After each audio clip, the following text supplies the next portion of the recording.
तमेव लोकशङ्करं नमामि शङ्करं गुरुं नमामि शङ्करं गुरुं नमामि शङ्करं गुरुं।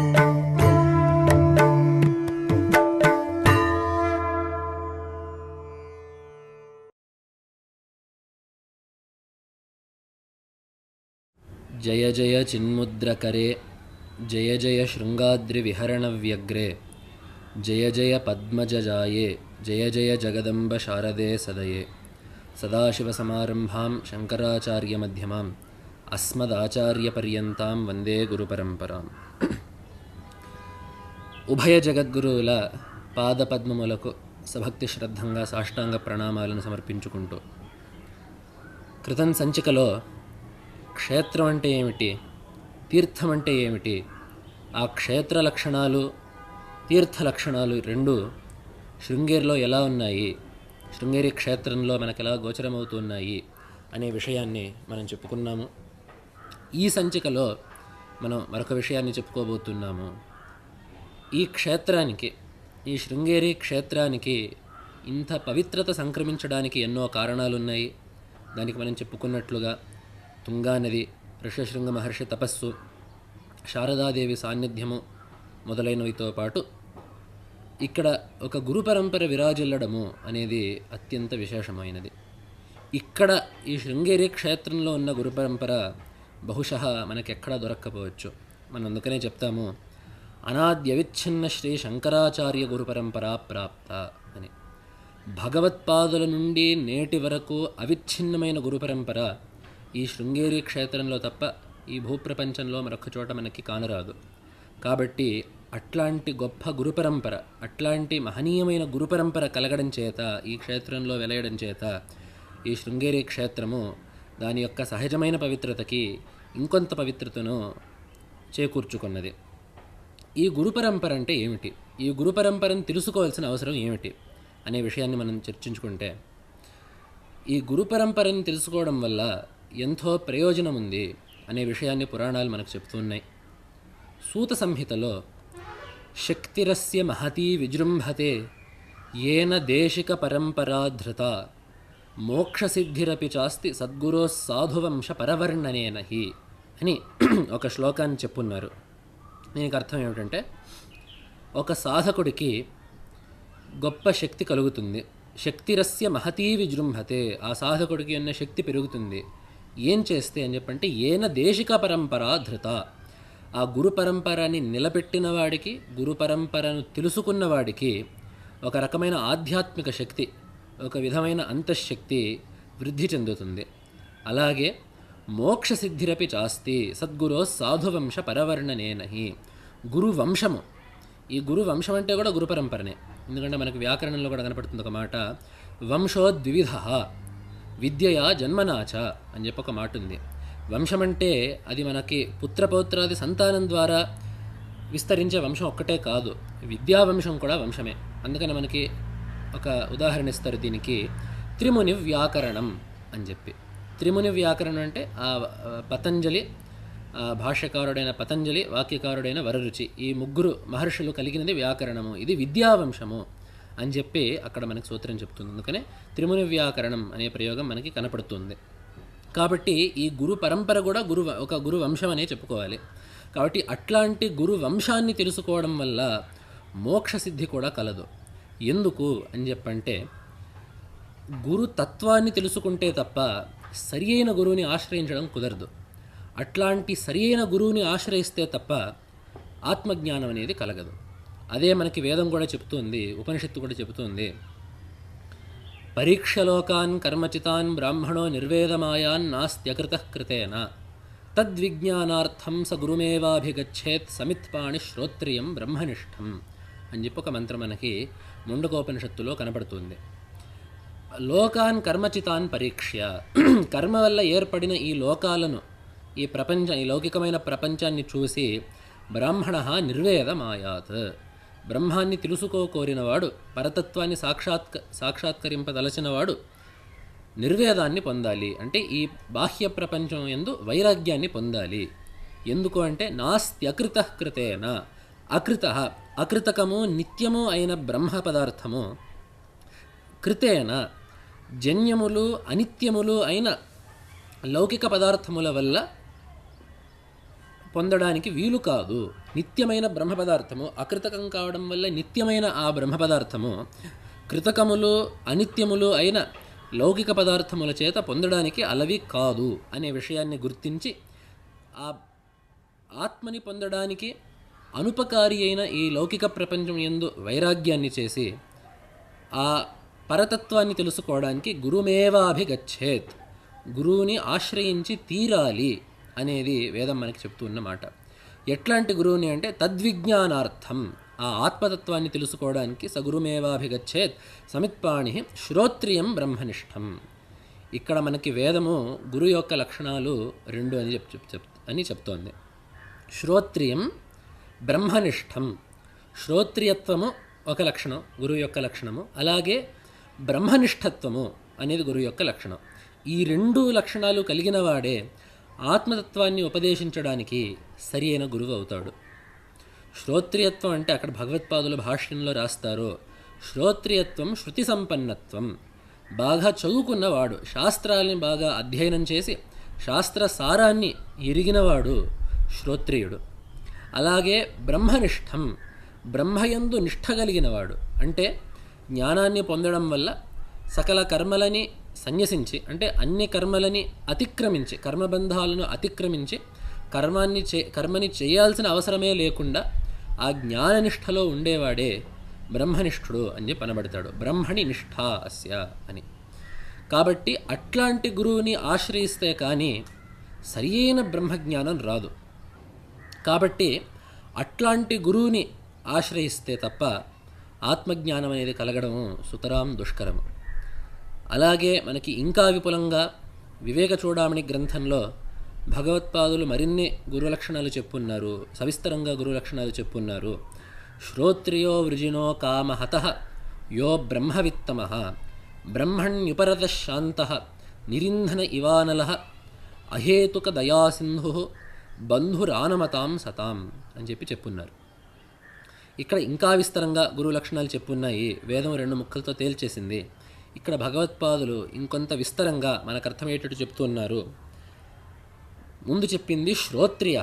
ఇది మనం చెప్పుకున్నట్టుగా శ్రోత్రియుడు అంటే శాస్త్రాన్ని చదివి అర్థం చేసుకున్నవాడు. శ్రోత్రియం ఛందోధీతే అనేది పాణినీయ సూత్రం. ఇది నిపాతం చేసిన శబ్దం.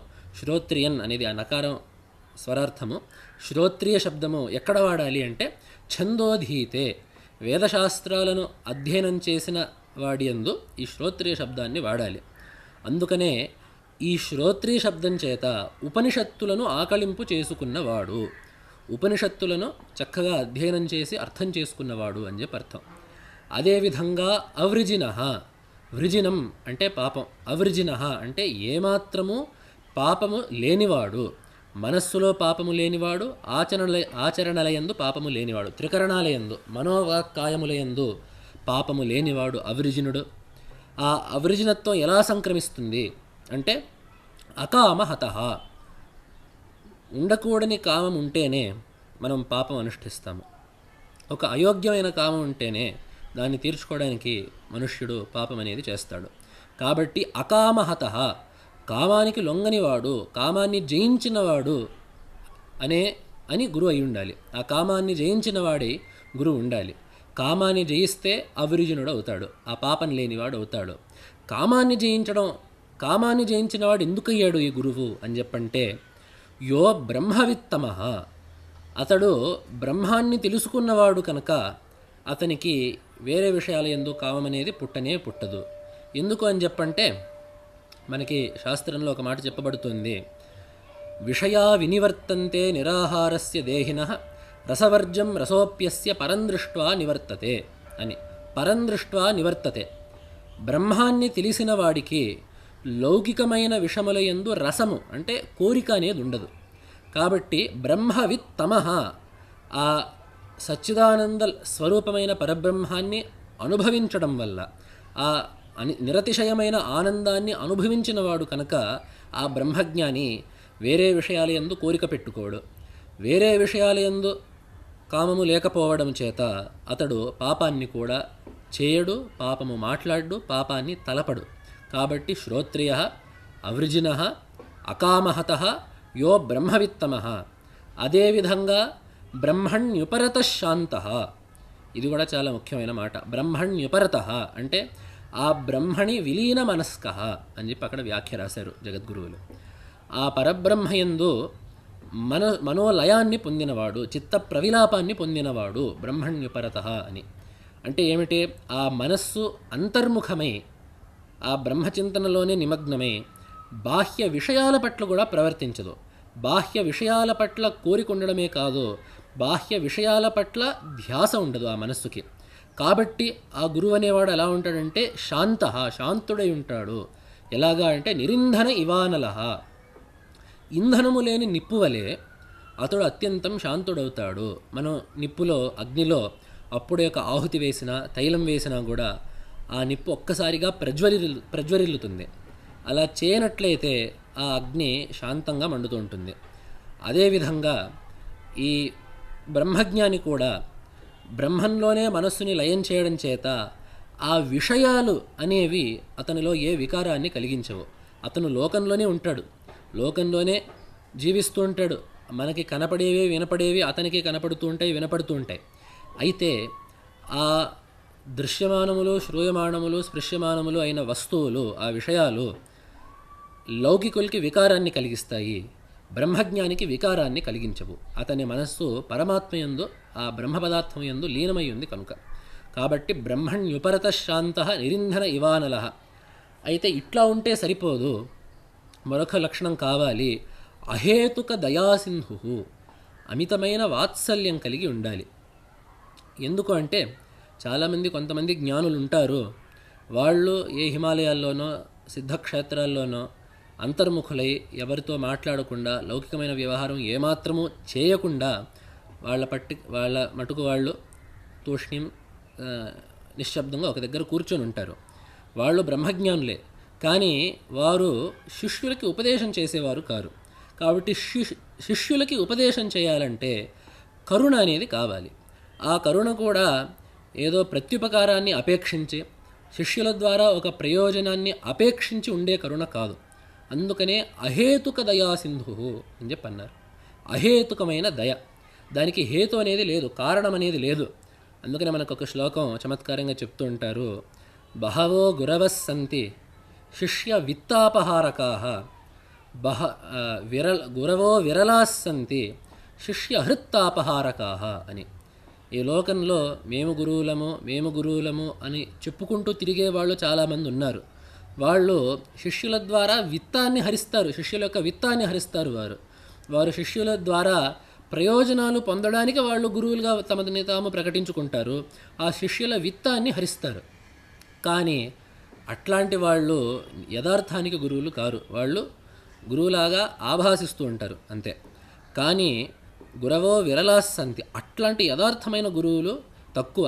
వాళ్ళ యొక్క స్వభావం ఏంటి అంటే శిష్య హృత్తాపహారకాః, ఆ శిష్యుడి మనస్సులో ఉండే తాపాన్ని, ఆ శిష్యుడి యొక్క అజ్ఞానాన్ని, శిష్యుడి యొక్క సంశయాన్ని పోగొట్టే యథార్థమైన గురువులు అతి స్వల్పంగా ఉంటారు. కాబట్టి అట్లాంటి గురువుగా ఉండాలంటే, శిష్యులకి నిజంగా హితాన్ని కలిగించే గురువులై ఉండాలంటే వాళ్ళు అహేతుక దయాసింధులై ఉండాలి. అలాగే ఆనమతాం సతాం బంధురానమతాం సతాం, తమకి నమస్కరించిన సత్పురుషులకు బంధువులు. ఇది కూడా చాలా సాపేక్షమైన మాట.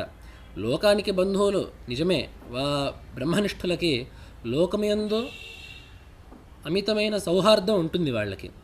కానీ గురువుగా ఉపదేశించడానికి మాత్రము ఆ శిష్యుడు కూడా ఉపదేశ అర్హుడై ఉండాలి. ఉపదేశించడానికి, ఉపదేశాన్ని పొందడానికి ఆ శిష్యుడికి కూడా ఒక అర్హత కావాలి. అందుకనే ఆనమతాం సతాం అని చెప్పి భగవత్పాదులు ఆ సత్శబ్దాన్ని అక్కడ వాడారు. నమస్కరించిన సత్పురుషులకు ఉపదేశం చేయువారు అంటే ఆ శిష్యుడు కూడా సలక్షణుడై ఉండాలి, ఆ శిష్య లక్షణాన్ని తెలిసి ఉపదేశించువారు అనేది ఆ మాటకి తాత్పర్యం. కాబట్టి ఇట్లాంటి గురువు అయ్యుంటే ఆ గురువు చేసే ఉపదేశము వల్ల బ్రహ్మజ్ఞానం కలుగుతుంది. ఆ శిష్యుడు కూడా తగిన సాధన చేస్తే, ఇట్లాంటి గురువుని ఆశ్రయిస్తే ఆ శిష్యుడు తన సాధనలో ఉన్నతిని చెంది క్రమశః కాలక్రమేణా బ్రహ్మజ్ఞానాన్ని పొందుతాడు. కాబట్టి ఇట్లాంటి గురువుని ఆశ్రయించి తీరాలి. అందుకనే మనకు వేదం కూడా చెప్తోంది, ఆచార్యవాన్ పురుషో వేద అని. ఆచార్యుడు కలిగిన వాడే ఈ బ్రహ్మ పదార్థాన్ని తెలుసుకుంటాడు. అలాగే ఆచార్యాద్ధైవ విదితా విద్యా సాధిష్టం ప్రాపత్ అని ఒక మాట ఉంది. ఆచార్యుడి నుండి తెలుసుకున్న విద్యయే సాఫల్యాన్ని పొందుతుంది, ఆచార్యుడి నుండి తెలుసుకోబడిన విద్యయే సార్థకమవుతుంది అని కూడా వేదం చెబుతుంది. కాబట్టి అట్లాంటి గురువు ద్వారా ఈ ఆత్మవిద్యని గ్రహించాలి. కాబట్టి గురు పరంపరలో గురువు అంటే ఎవరు అనేది తెలుసుకున్నాము. అదేవిధంగా ఆ గురువు పరంపరాగతుడై ఉండాలి. ఆ గురువుకి ఒక పరంపర ఉండాలి. పరంపర అంటే ఏమిటి అనేది ఒకసారి ఇప్పుడు చూద్దాం. పరంపర అంటే దానికి మించినది, ఒకదానిని మించినది, ఒకదానికంటే ముందుది అని అర్థం పరంపరా శబ్దానికి. అదేవిధంగా ఇంకో నిర్వచనం ఇచ్చున్నారు, పరం ప్రణాతి పాలయతి ఇది పరంపర. పరమును పాలించున్నది, పరమును రక్షించున్నది అనేది పరంపర. పరం అంటే ఆ పరలోకము, అంటే పరసిద్ధిని కలిగించే ధర్మము కావచ్చు, అలాగే పరమైన జ్ఞానము కావచ్చు. అట్లాంటి జ్ఞానాన్ని కాపాడుకుంటూ వచ్చేది పరంపర అని.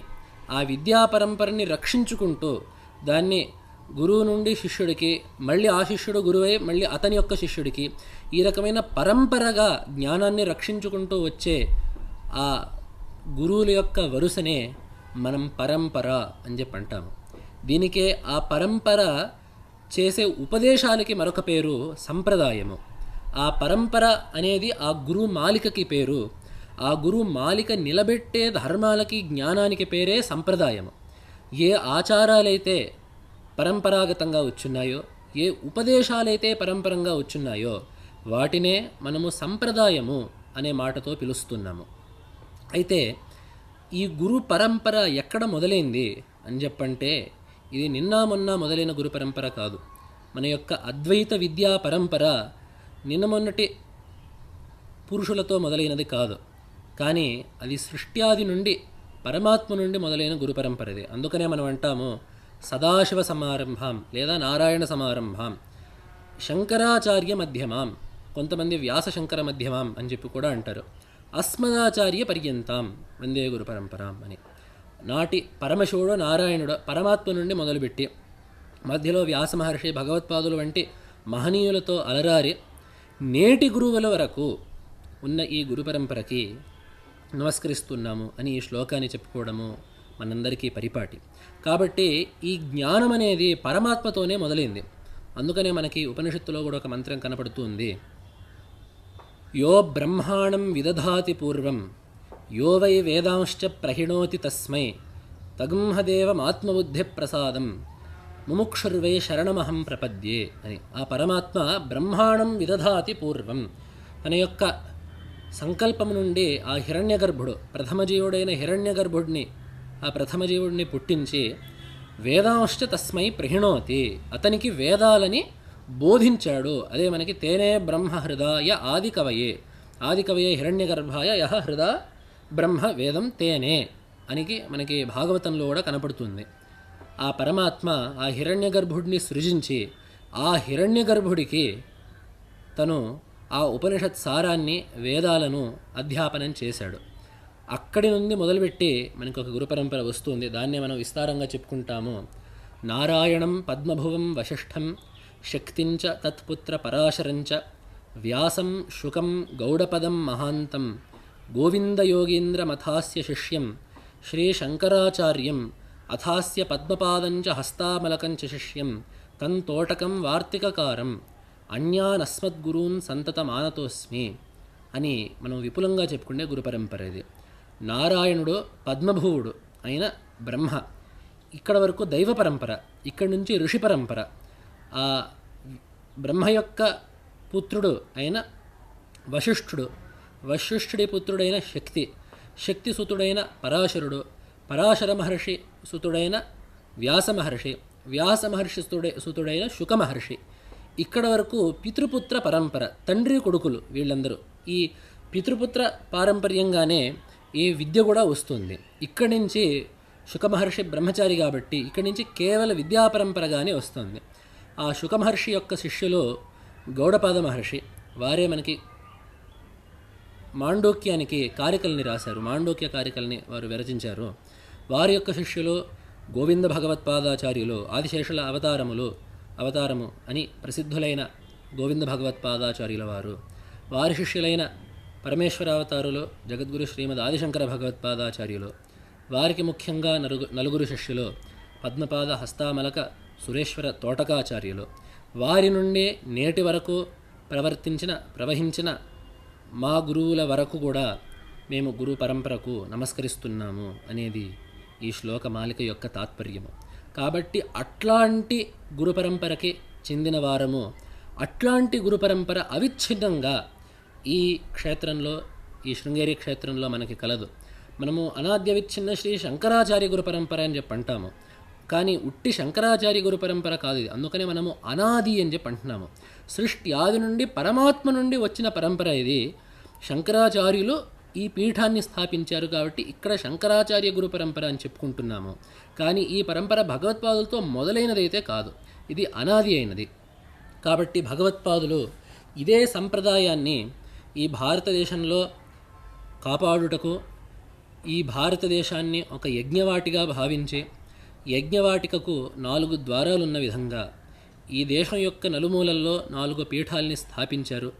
బదరికా క్షేత్రంలో, పురీ క్షేత్రంలో, శృంగగిరి క్షేత్రంలో, ద్వారకా క్షేత్రంలో చతురామ్నాయ పీఠాలను స్థాపించారు. వీటిని ఆమ్నాయ పీఠాలు అంటారు.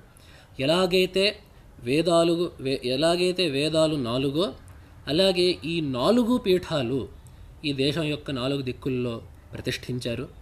వాటిల్లో దక్షిణ దిక్కులో సార్వభౌమ పీఠంగా ఈ శృంగేరి పీఠాన్ని స్థాపించారు. ఈ మఠాలన్నిటికీ ఒక నిర్వహణ క్రమాన్ని సూచించడానికి, ఒక నియమావళిని సూచించడానికి వారు మఠామ్నాయానుశాసనము అని చెప్పి ఒక గ్రంథాన్ని కూడా రాశారు. అక్కడ ఈ పీఠాన్ని అధిష్ఠించే యతీశ్వరులు ఎట్లాంటి వాళ్ళు అయ్యుండాలి అనేది కూడా చెప్పున్నారు వారు.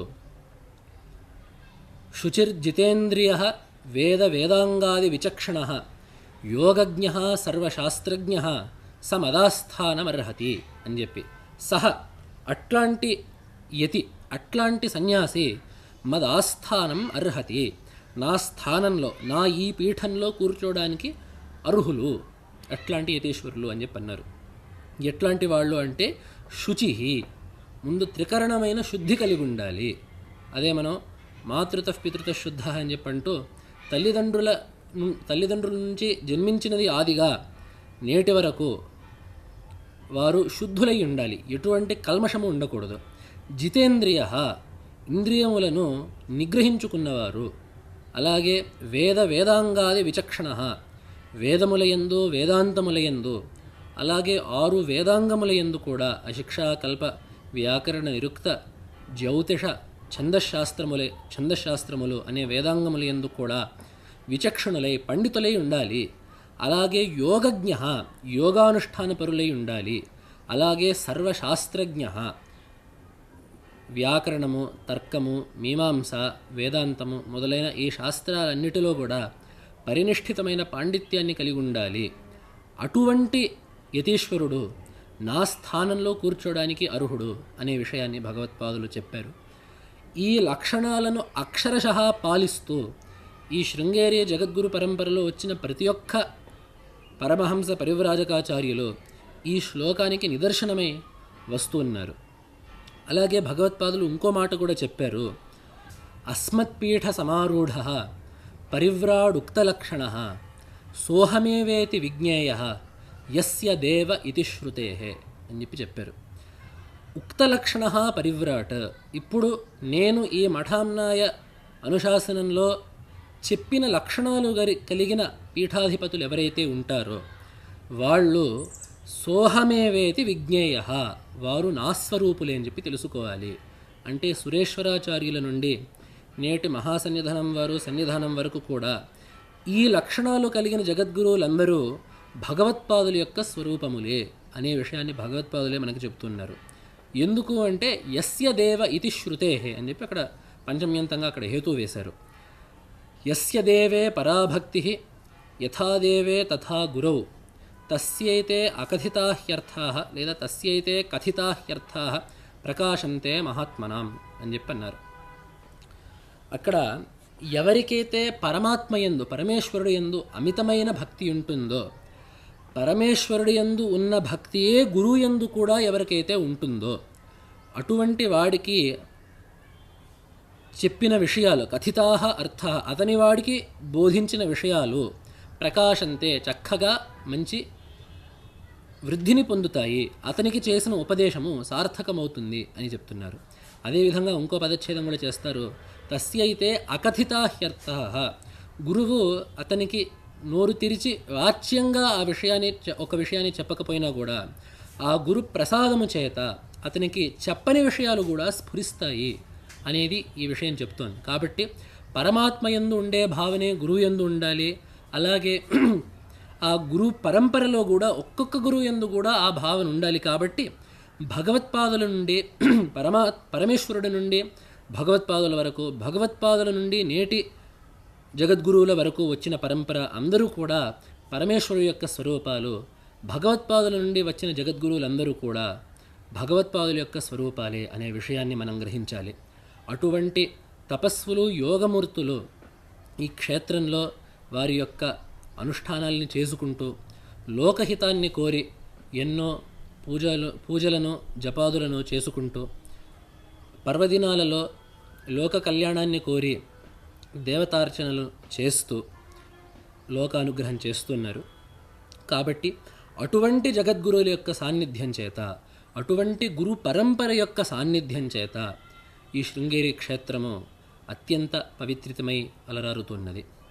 ఇక మనము వచ్చే సంచికల్లో ఈ శృంగేరి క్షేత్రానికి పవిత్రత చేకూర్చడానికి హేతుభూతములైన మరింత హేతువులైన ఈ తుంగానది యొక్క మాహాత్మ్యము, ఋష్యశృంగ మహర్షి విభాండక మహర్షి యొక్క అద్భుతమైన చరిత్రలు, అదేవిధంగా శారదాంబ ఈ క్షేత్రాన్ని అధిష్ఠించి ప్రకాశిస్తున్న శారదాంబ యొక్క తత్వమును మనము వచ్చే సంచికల్లో చెప్పుకోబోతున్నాము.